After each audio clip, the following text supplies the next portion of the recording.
به نام خداوند بخشنده و مهربان. سلام عرض می‌کنیم خدمت همه شما دوستان عزیز. امیدوارم هر جایی هستین حالتون خوب باشه و تا این لحظه اوقات خوب و خوشی رو سپری کرده باشین. مقامات کشور یه نیم نگاهی به جنگنده‌های چینی دارن و سرتیپ واحدی هم از جنگنده J-10 چین بازدید کرده. حالا یه زمزمه‌هایی توسط برخی از رسانه‌ها راه افتاده که ایران خیلی مشتاق خرید این جنگنده است و میگن مقامات چینی هم تمایل نشون دادن. بریم تو این برنامه این نگاه مفصل داشته باشیم به این موضوع و البته این جنگنده، ببینیم چه مشخصاتی داره و آیا اصلا به کارمون میاد.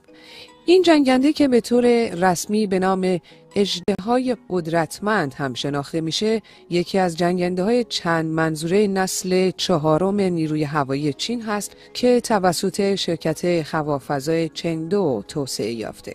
این هواپیما در دهه 1980 میلادی به عنوان پروژه‌ای برای تولید یک جنگنده جدید جهت تقویت نیروی هوایی چین آغاز شد و اولین پرواز رسمیش رو هم در سال 1998 انجام داد.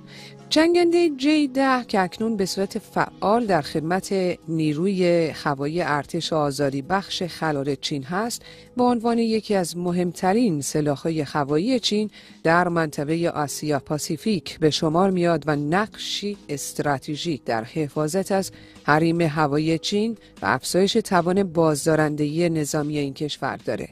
در مورد ویژگی‌های فنی این جنگنده باید بگم که J-10 یک جنگنده چند منظوره و تک موتور است که توانایی عملیات در شرایط مختلف آب و هوایی رو داره. این جنگنده با طراحی آیرودینامیکی خاصی توسعه یافته که بهش قدرت مانورپذیری بسیار بالایی میده.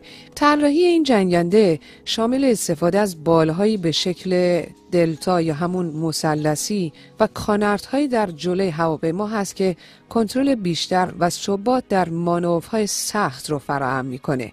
موتور این هواپیما هم از نوع توربوفن تک موتور است که توانایی بالایی در ایجاد نیروی جلوبرنده یا شتاب و سرعت داره.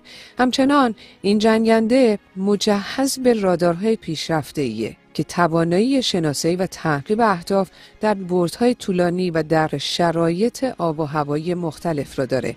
رادارهایی که در این جنگنده استفاده میشن عمدتاً از پالس داپلرن و قادر به شناسایی و رهگیری اهداف هوایی و زمینی در فواصل مختلف هستند.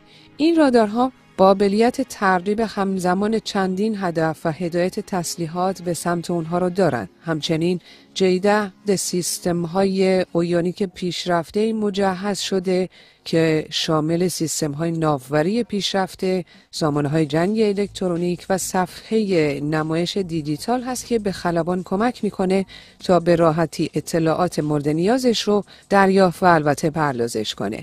این جنگنده چینی قابلیت بسیار بالایی هم در حمل تسلیحات داره. J-10 به عنوان یک جنگنده چند منظوره توانایی انجام انواع مأموریت‌های هوایی از جمله مأموریت‌های هوا به هوا، هوا به سطح و شناسایی را داره است. این جنگنده مجهز به طیف گسترده‌ای از تسلیحات مدرنه که شامل موشک‌های هوا به هوا مانند PL-8 و PL-12، موشک‌های ضد کشتی و حتی بمب‌های هدایت شونده میشه. این تسلیحات به این جنگنده امکان میده که در شرایط مختلف رزمی و در مقابله با تهدیدات هوایی و زمینی عملکرد بسیار موثری داشته باشه. علاوه بر این جنگنده به توپ 23 میلیمتری هم مجهز هست که بهش قابلیت حمله در فاصله‌های نزدیک یا اصطلاحاً داگ فایت رو میده. ضمن اینکه میشه این جنگنده رو به راحتی با تسلیحات ایرانی هم مجهز کرد.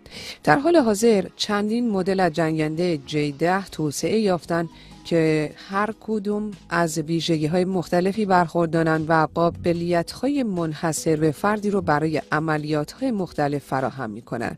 مثلا J-10A که در اواخر دهه 1990 توسعه یافت، دارای سیستم‌های اویونیک اولیه و توانایی‌های محدودتری در مقایسه با نسخه‌های بعدی هست.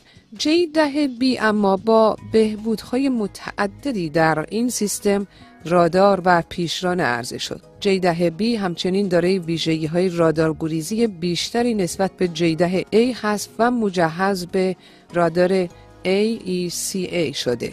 اما در مورد J10C این مدل پیشرفته ترین نسخه J10 هست که با رادارهای پیشرفته، سیستم‌های جنگ الکترونیک مجهز و قابلیت‌های بهبود یافته در نبردهای هوا به هوا و هوا به سطح ارائه شده. همونطور که خدمتتون عرض کردیم، جنگنده‌های J10 نقش مهمی در نیروی هوایی چین ایفا می‌کنند، به ویژه به عنوان یک جنگنده چند منظوره که میتونه در انواع مأموریت‌ها شرکت کنه.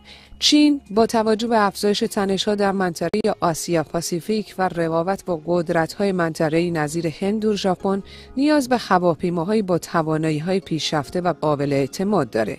J10 با توانایی‌های مانورپذیری بالا، تجهیزات پیشرفته و ظرفیت حمل تسلیحات گوناگون یک دارایی ارزشمند برای چینی‌ها در حفظ و توسعه قدرت هوایی به شمار میاد.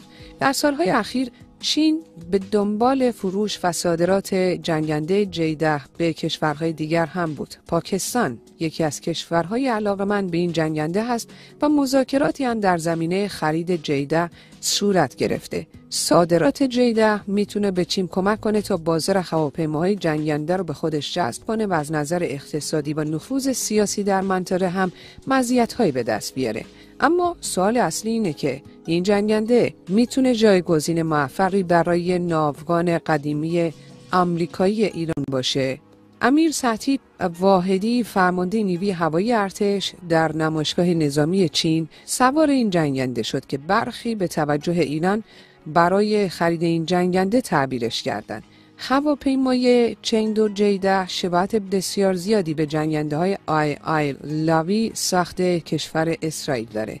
پروژه لاری که کپی از جنگنده‌های جنرال داینامیکس F-16 فایترینگ فالکون بوده، آغاز راه هواپیماسازی اسرائیل شناخته میشه. ایالات متحده فناوری ساخت جنرال داینامیکس فالکون رو در اختیار اسرائیل گذاشت تا این کشور راه پیشرفت در صنعت هوایی رو سریعتر طی کنه.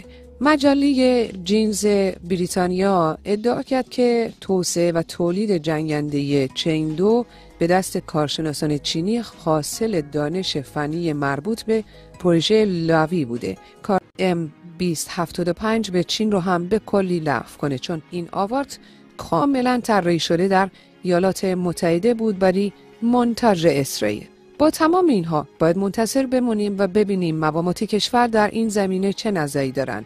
شما چه فکر میکنین؟ آیا ایران و چین معاملهشون میشه؟ حتما نظرتون رو بنویسین. ممنون و متشکرم دوستان عزیز.